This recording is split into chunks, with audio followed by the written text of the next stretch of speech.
Yo yo yo, salut les turfeuses, salut les turfeurs, bienvenue pour un nouveau pronostic de Benoît Requin. Merci pour vos likes, pour vos commentaires, n'hésitez pas à vous abonner pour recevoir tous mes pronostics tous les jours et pour accéder à tous mes tickets pour la course du Quintet, rendez-vous directement dans mon commentaire épinglé. Ok, place au pronostic du Quintet du mardi 30 novembre, direction Deauville pour le prix d'Utah Beach, plat 1300 mètres, 16 partants, réunion 1, course 2, indice de confiance, 1 sur 5, ce Quintet est ouvert et on va voir ça ensemble.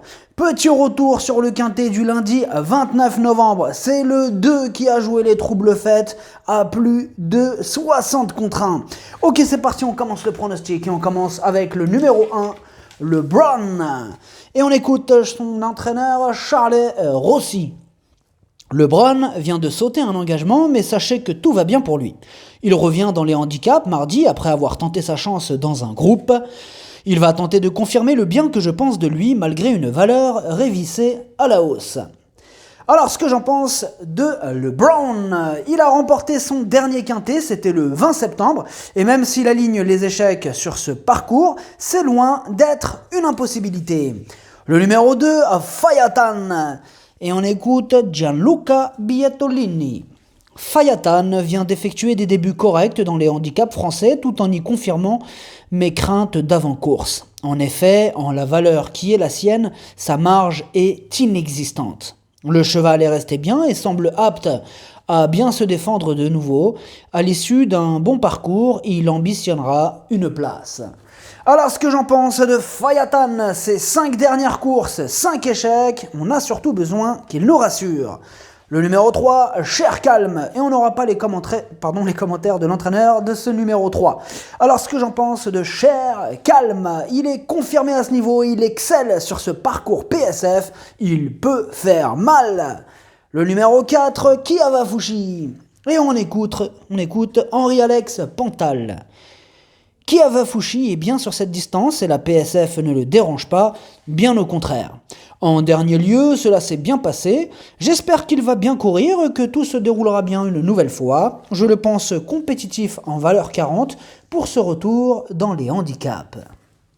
Alors, ce que j'en pense de Kiavafushi, sa dernière sortie sur cette distance et sur cette surface est excellente. Il est dans sa catégorie, il est piloté par le très en forme Michael Barzalona. Il s'annonce redoutable. Le numéro 5, Weshdan. Et on écoute Maurizio Garnieri. Régulière, Weshdan reste sur de bonnes performances. C'est une première fois sur PSF, mais je crois qu'elle sera bien sur cette surface. Elle est restée en belle forme et la distance devrait normalement lui convenir, si le déroulement de course lui est favorable, car elle se monte dans le groupe de tête, j'en attends une bonne performance. Alors, ce que j'en pense de Weshdan, elle a terminé à l'arrivée de ses 2 derniers quintets. Bon, certes, ce sera sa première fois sur PSF, mais attention à elle. Le numéro 6, Moaeva. Et on écoute Vaclav Lucas. Moaeva a bien couru en dernier lieu et je pense qu'il est en bonne forme. Il aime la distance et la PSF. Il a besoin d'un déroulement de course favorable. S'il n'est pas trop loin dans le parcours, il est capable de se battre pour la victoire car il a un très bon finish. Alors, ce que j'en pense de Moaeva, il a réussi son test lors de son premier quintet le 2 novembre en finissant à la 4e place. C'était d'ailleurs sur PSF et rien ne s'oppose à une confirmation. Le numéro 7, Rai Steve. Et on écoute Elias Michalides. Rai Steve est resté très bien depuis son récent succès. Il est pleine peau, raison pour laquelle je retente le coup. Certes, il a été pénalisé au poids et il faut voir s'il peut surmonter cela. La place à la corde n'est pas un souci avec lui car il est vite sur jambes. J'espère le voir bien se comporter. Alors, ce que j'en pense de Rai Steve, il a la pêche, il a remporté le quintet du 2 novembre et bien que pénalisé de 3 kilos pour cette victoire, il semble encore compétitif. Le numéro 8, Vizir is no good. Et on écoute Luis Alberto Urbano Grajales. On va voir si Vizir is no good s'adapte à la PSF de Deauville. Si la course s'était disputée en terrain profond à Toulouse, il aurait eu une bonne chance. Il a été laissé tranquille cet été car il n'aime pas les terrains fermes. Il a du travail et me semble prêt. Le 2 à la corde peut être bon comme mauvais, mais il est associé à un bon jockey. S'il fait bien la piste, il devrait bien se comporter. Alors, ce que j'en pense de Vizir is no good. Il effectue sa rentrée, on ne l'a pas revu depuis le 3 juillet. Ses 2 essais sur PSF se sont soldés par 2 échecs. Il va devoir montrer un tout autre visage pour espérer se mêler à l'emballage final.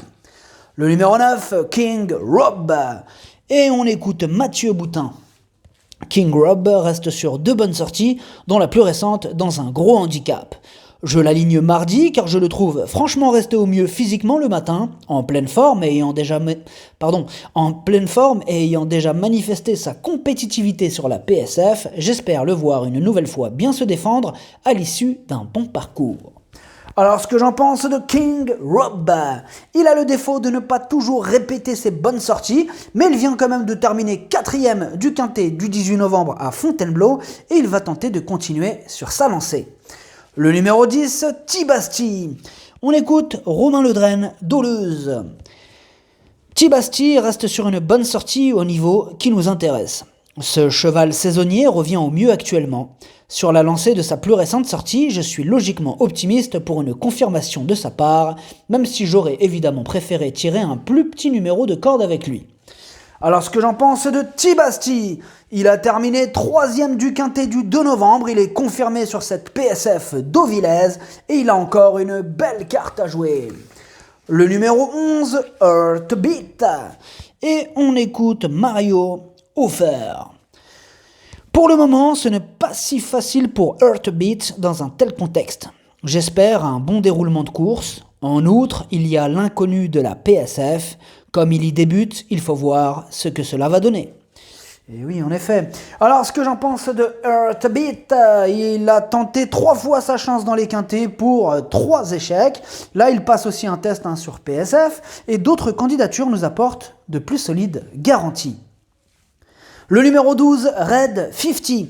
Et on écoute Henri-Alex Pantal. Cela fait 2 fois que cela se passe très mal, notamment en dernier lieu où Red 50 s'est retrouvé isolé dans un tout petit groupe, ne courant pas trop mal. 1300 mètres, c'est peut-être un peu long pour elle, mais elle a le potentiel pour bien se comporter. Je ne pense pas que ce retour sur la PSF va la déranger. Alors, ce que j'en pense de Red 50, elle reste sur 4 échecs consécutifs. L'handicapeur a fait un petit geste. Il a fait un geste à 500 grammes. Bon, dans ces conditions, il est quand même assez difficile d'être très optimiste, surtout en fait, au vu de ses dernières performances de ces 4 échecs consécutifs. Le numéro 13, Bagwell Coffee. Et on écoute Maurizio Delcher Sanchez. Une fois encore, Bagwell Coffee doit s'élancer en dehors. Ce cheval n'apprécie que de courir devant, et là, avec un tel numéro, le 16, cela complique tout. Bon, il est pas content. Alors, ce que j'en pense de Bagwell Coffee, ces 2 derniers quintets se sont soldés par 2 échecs. Auparavant, il avait pourtant remporté 2 quintets de suite en début d'année.